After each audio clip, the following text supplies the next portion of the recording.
Jedan osvojeni bod i 2 postignuta gola glavom nakon ubačaja. To je skor Hajduka u prve 2 utakmice nastavka sezone kojima su igrali protiv Slaven Belupa i Lokomotive. Za razliku od utakmice protiv Belupa u kojoj su bili samo bezidejni, Lokomotiva ih je u Kranjčeviću sasvim nadigrala, a Robert Mudražija koji je dobar igrač, ali nije baš Messi, i opet izgleda kao je Messi ponajviše zahvaljujući lošim reakcijama Hajdukove obrane. Mlake reakcije u obrani i pogreške Hajdukovih igrača samo su dio slagalice tog poraza. Veliku ulogu odigrao i Gennaro Gattuso koji je neshvatljivo opet na teren izveo prvu 11-orku kao i protiv Belupa. To je još neshvatljivije ako znamo da je u prvom dijelu sezone stalno mijenjao parove na krilu. A sad je opet poslao na teren Bambu koji je s tehnikom na vi i kojem je najveći forte kad se zaleti po krilo u direktnom šprintu koliko ide u stilu Foresta Gampa, i Stipe Bijuk koji je onako nekonkretan, a trenutno je toliko indisponiran da je to čak i za njegove prilike malo previše. Opet se sve svodilo samo na traženje Livaje, na prolaske po krilu, duge lopte Rakitića.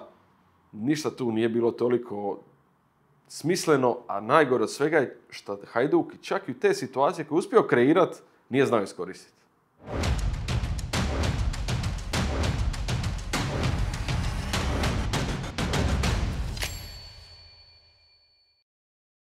Prva šansa na utakmici za Hajduk koja je završila nepriznatim golom došla nakon duge lopte Rakitića za Livaju na krilo. Vidimo tu Kalika kako ulazi na tu loptu. Kalik je to pospremio gol, no nažalost po Hajduk nakon prekršaja na Kolingeru, zbog čega je taj gol poništen, odnosno Kolarić odmah to vidio, VAR ovdje nije ni trebao reagirati, samo potvrditi tu situaciju.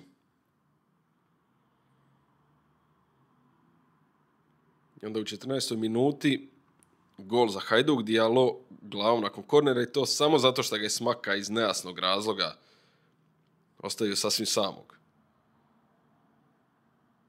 Ovdje vidimo još jednu potencijalno opasnu situaciju. Opet duga lopta na Livaju na krilo.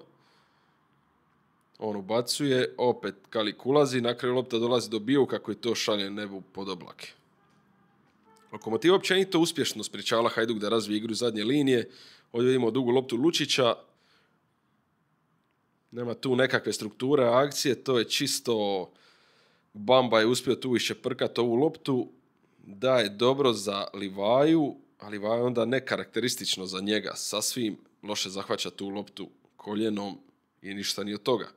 I najveća šansa koja opet nije plod akcije nego duge lopte Rakitića. I Biju katastrofalno pokušava prebaciti Šubarića. Gattuso nakon utakmice rekao da mu se nikad do sad u karijeri nije dogodilo ono što mu se dogodilo jučer, a to da ga igrač tražio sam zamjenu, u ovom slučaju Stipe Bijuk. Vidjevši kako izgledaju, kako izgleda zadnje vrijeme i kakvim je govor tijela, to nije ni toliko čudno, ali nemojmo se lagati. Stipe Bijuk nije se vratio u Hajduk zbog ljubavi prema klubu, nego zato što nije nigdje drugo mogao igrati. I to je jedina istina. To neki shvaćaju, neki ne, ali na kraju dana sve se vidi, kao što se vidjelo i u Kranjčeviću protiv Lokomotive. Bijuk je doveden na posudbu kao pojačanje u borbi za titulu, a sad izgleda kao uteg ekipi. Izgleda još gore nego što je izgledao kad je napuštao klub, a tada se već činilo kao da mu je forma u silaznoj putanji, kao da treba izvući šta više lova od njega. Da se razumijemo, nije Bijuk jedini krivac za ovu situaciju, daleko od toga. On je samo trenutno najizraženija manifestacija situacije u kojoj se Hajduk nalazi. A Hajduk se nalazi u takvoj situaciji da ga Lokomotiva sasvim razbije.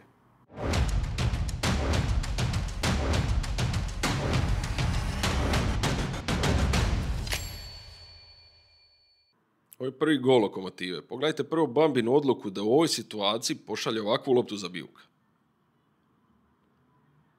Ovu paralelnu loptu. On jednostavno ne može ništa s njom jer je zatvoren, ali to svejedno ne opravdava ni ovakav njegov potez. Karačić onda bez problema prolazi Rakitića, Diallo, a Mudražija okreće Uremovića i zabija fantastičan gol. Ali stvarno je neshvatljivo da jedna ozbiljna ekipa koja se bori za titulu napravi ovakvu grešku od početka do kraja. Prelako ovdje Karačić prolazi, Mudražija je zavrtio Uremovića koji nije bio baš na svojoj uobičajenoj razini i to je bilo 1-1, a onda čim je lopta krenila s centra, Prpić radi ogromnu pogrešku i Vuković zabija gol. Dio zasluga ide i Vukoviću koji je ovom svojom kretnjom zatvorio Prpiću liniju dodavanja prema Diallovu, ali svejedno je ovo greška koja se jednostavno ne smije napraviti. Vidimo ovdje jednu situaciju, obično ispucana lopta i kako Lokomotiva brzo dolazi s velikim brojem igrača u završnicu. Mudražija, ovdje prvo Goričan prima u loptu, igrao je tu rukom, tada se što nije znalo. Pratimo ovdje Mudražiju koji dobija loptu i radi u Hajdukom 16-tercu šta god hoće. To je nekako riješeno, onda Bijuk nonšalantno, isto kao što je izgubio malo prije loptu na centru. Kod prvog gola Lokomotive sad udara Karačića nogom u glavu. Dobije žuti karton, realno mogao je dobiti crveni jer ovo je i neoprezna igra, jednostavno kopačka u glavu.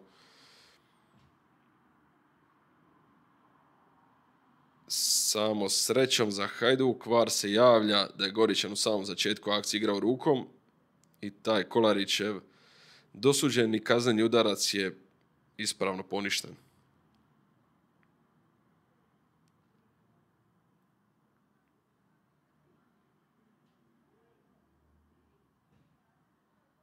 Ovdje sad opet možemo vidjeti krajem prvog poluvremena Mudražiju da radi šta god hoće. Ali nema gola u ovoj situaciji.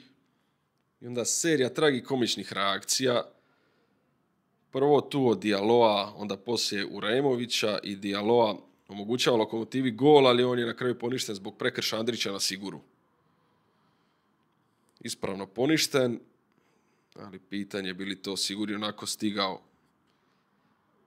Fokus je ovdje na ovim reakcijama Dialloa i Uremovića, koji stvarno nisu baš dostojne ekipe koja se bori za titulu.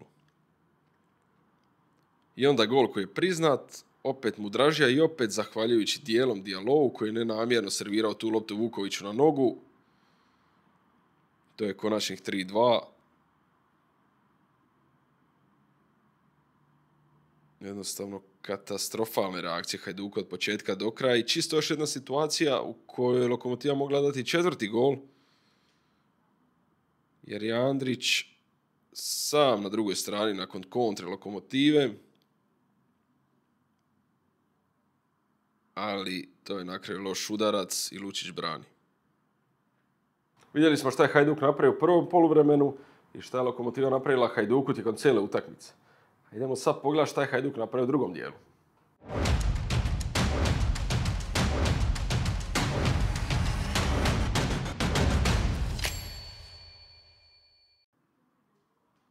Rusin koji je debitirao za Hajduk ovdje na Mlakarovo dodavanje s gol out linije praktički centrira na postavljanju protivničku obranu, Livaja daje gol glavom i to je sve što je Hajduk napravio u drugom dijelu.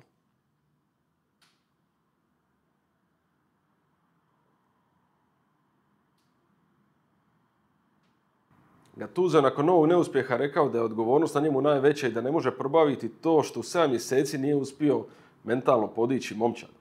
To je vrlo zabrinjavajuće zato što Gattuso nije tip trenera koji može nekakvim taktičkim promjenama preokreni sasvim stvari. On je trener koji se dosta oslanja na psihološki aspekt. Ako on nije uspio podignuti ekipu 7 mjeseci, a to mu je forte, to je izuzetno zabrinjavajuće.